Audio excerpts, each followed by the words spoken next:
দেখতে পাচ্ছি যে পাহাড়ি ফল মেলা হচ্ছে 6 থেকে 12 জুলাই 2024। স্থান হচ্ছে শেখ হাসিনা পার্বত্য চট্টগ্রাম ঐতিহ্য সংরক্ষণ ও গবেষণা কেন্দ্র, বেলি রোড, ঢাকা। এটা পার্বত্য চট্টগ্রাম বিষয়ক মন্ত্রণালয়।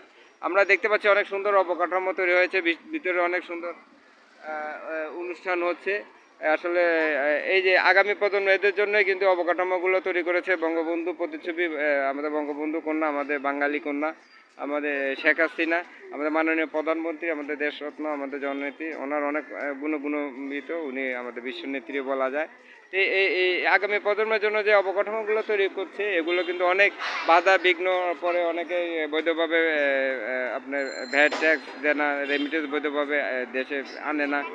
দেশে অবকাঠামো উন্নয়নে অনেকে বাধা প্রতিবন্ধকতা করার পরেও এই যে উন্নয়ন অবকাঠামোগুলো তৈরি করছে আগামী এই প্রজন্মের জন্য, এদের আগামী প্রজন্ম আরও সুন্দরভাবে যাতে হয়, এই জন্য আমরা ভ্যাট দিব, ট্যাক্স দিব, দেশকে এগিয়ে নিয়ে যাব এই আশা প্রত্যাশায়।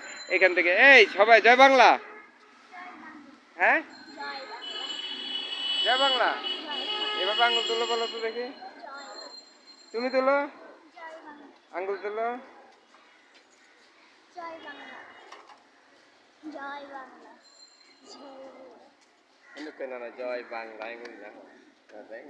এখন তুমি বলো তো দেখি।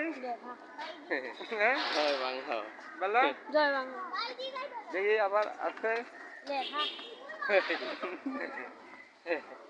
ঠিক আছে, যাক, আমরা এদের জন্য আসলে অবকাঠামোগুলো উন্নয়ন তৈরি হচ্ছে। আমরা আহ্বান জানাবো এদের আরও বেশি বেশি অবকাঠামো আমাদের বর্তমান সরকার প্রশাসন এরা তৈরি করবে। এই জন্য আমরা ভ্যাট ট্যাক্স দিয়ে দেশকে এগিয়ে নিয়ে যাবো, এই আশা প্রত্যাশা এখান থেকে বিদায় নিচ্ছি। দেশপ্রেমে বাংলাদেশ আমাদের চ্যানেলটি সাবস্ক্রাইব করবেন, ভিডিওগুলো ভালো লাগলে শেয়ার করবেন, সাবস্ক্রাইব করবেন, কমেন্ট করবেন, পজিটিভ কমেন্ট করবেন, আর কমেন্টের সাথে মোবাইল নম্বর দেবেন যাতে আপনাদেরকে আমরা উপহার দিতে পারি। লোডে সে উপহার পেতে গেলে আপনাদেরকে কমেন্ট করতে হবে, সেই কমেন্টে অবশ্যই মোবাইল নম্বর দিয়ে দেবে। দেশপ্রেমে বাংলাদেশ আমাদের সাথে থাকুন, সব কিছু দেখতে দেশপ্রেমে বাংলাদেশ সাবস্ক্রাইব শেয়ার করার জন্য সবাইকে ধন্যবাদ।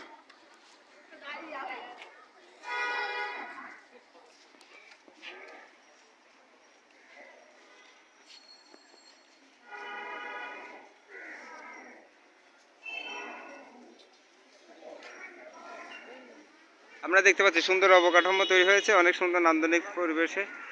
এই অবকাঠামোগুলো তৈরি করার জন্য আমাদেরকে ভ্যাট দিতে হবে, ট্যাক্স দিতে হবে, দেশের উন্নয়নে কাজ করতে হবে, দেশকে এগিয়ে নিয়ে যেতে হবে। সবাইকে ধন্যবাদ আমাদের সাথে থাকার জন্য।